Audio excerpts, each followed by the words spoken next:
আপনার গতকালকে ব্রেকআপ হয়েছে রাইট? আপনি চাইলে ওকে ফোন করে দেখতে পারেন, ওকে ফোন ধরবে না, ফোন কেটে দিচ্ছে। এই তো আমি আপনাকে আরেকটা জিনিস দেখাতে পারি, সেদিন আমাদের যে ডিলটা হয়েছিল, আপনি চাইলে এটা একটু দেখতে পারেন।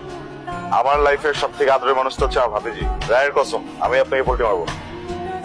এখন তো বিশ্বাস হচ্ছে। আপনি কি শিওর সানজু কাজটা করছে? ভুল বোঝাবুঝি হচ্ছে না তো, রাইট? আমি আপনাকে ছবি দেখিয়েছি, এই দুইটা প্রমাণই পেয়েছেন। আমার মনে হয় না এরপরে আর মেক শিওর করার কোনো কিছু প্রয়োজন আছে। আপনি সেদিন যেন কি বলছিলেন? আমি বলেছিলাম আমি আপনাকে পছন্দ করি। না, তারপরে কি বললেন? আমি বলেছিলাম আমি আপনাকে বিয়ে করতে চাই। আপনি পরশুদিন আপনার ফ্যামিলি নিয়ে আমার পাশে আসেন।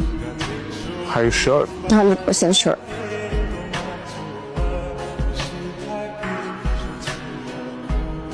বাবা বিষয়টা কিন্তু আমি নিতে পারতেছি না বাবা। মানে তোর গার্লফ্রেন্ড আমার ভাবি, বিয়ে হলে এই বাড়িতে হইব, অন্য বাড়িতে কেন হইব? সঞ্জু বাবা ও চুপ করবে একটু? কথা কমু না মানে? আজকে আমার তো কথা বলাই লাগবো। তুই যাবি না তো? না গেলে না যা, ভাবিরা আমি একলাই উঠাই নিয়ে আসবো। হ্যালো, কই তুই? এক জায়গায় দাওয়াত খাইতে আসছিলাম, হঠাৎ করে রায় একটু অসুস্থ হয়ে পড়ছে। হ্যাঁ, তুই এখনই চলে আয়, আমি তোকে লোকেশন শেয়ার করে দিচ্ছি। আচ্ছা ঠিক আছে। এই যাই কিছু মতো। কই আমার কি হয়েছে? তুমি দেরি করে আসছো কেন? শিওর মানে কি? দেখ তো চেনা যায় নাকি। আর চুপ কর। বিয়ে খেতে আসছিস? কিন্তু আমি তো তোকে দাওয়াত দিইনি। রাফিন দাওয়াত দিছে, কিন্তু ও তো তোকে দাওয়াত দেওয়ার কথা না। পেমেন্টটা তো পুরোটা পাইছিলি নাকি? কিসের পেমেন্ট বুঝতেছিস না? অ্যাডভান্সই পেয়ে যাওয়ার কথা, রাইট? কি বাকি ছিল? আচ্ছা যাই হোক, তোর সাথে একটা কথা ছিল। ঠিক কাজ করছে। এই থাপ্পড় ডিজার্ভ করে।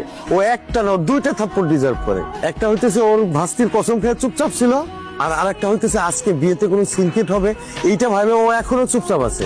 ভাইয়া আপনি জানেন না ও কি করছে? ও 1 লাখ টাকার বিনিময়ে নিজের ভালোবাসা, নিজের সম্পর্ক বিক্রি করে দিচ্ছে। তুমি জানো না, সবকিছু আমি ঠিকই জানি। এই কথা বল। ভাই প্লিজ কথা বলুন। তুই কথা বলছ না কেন? কথা বলবে না তো এখন? ও রায়ের কসম কাটছে না? তুমি ওরা বিয়ের জন্য প্রেশার দিছিলা না? ও গেছিল ভাইয়ার কাছে, কিন্তু ভাইয়া ওকে সাপোর্ট করে নাই। মাঝখান দিয়ে প্ল্যানটা আমার ছিল। আমি ওকে বলছিলাম যে ওর তো একটা ভালো গুণ আছে, মানুষের রিলেশনশিপ করায় দেয়। তো ওইটার মাধ্যমে যদি কিছু টাকা ইনকাম হয় তাহলে সমস্যাটা কোথায়? ওই টাকা দিয়ে কিছু বিজনেস করতে পারবে। প্ল্যান ভালো মতোই আগাইতেছিল, সবকিছু ঠিকঠাক ছিল, কিন্তু মাঝখান দিয়ে এই লোকটার সাথে পরিচয় হয়েছে। আর দেখো কিছুই বলতেছে না। তোমরা দুজনে আসলে স্টুপিড। দুজনকে ভালোবাসা না, এটা সম্পূর্ণ মিথ্যা বলো তোমরা। না হলে আজকে এই সিচুয়েশন তৈরি হতো না। ও যা বলতেছে এগুলো কি ঠিক? আমি ভাবছি তুই ভালোই থাকবি। আমি কোনদিন স্বপ্নে ভাবিনি যে তুই অন্য কাউকে বিয়ের জন্য হ্যাঁ বলে দিবি। আপনি আমাকে মিথ্যা বলছেন কেন? মা, এগুলো কি হচ্ছে মা? বাবা আমি তোমাকে সব বুঝাই বলবো, আপনি আমাকে মিথ্যা বলছেন কেন? এখন মানুষজন আছে, এটা সিক্রেট হবে। মিথ্যা তো মিথ্যা না।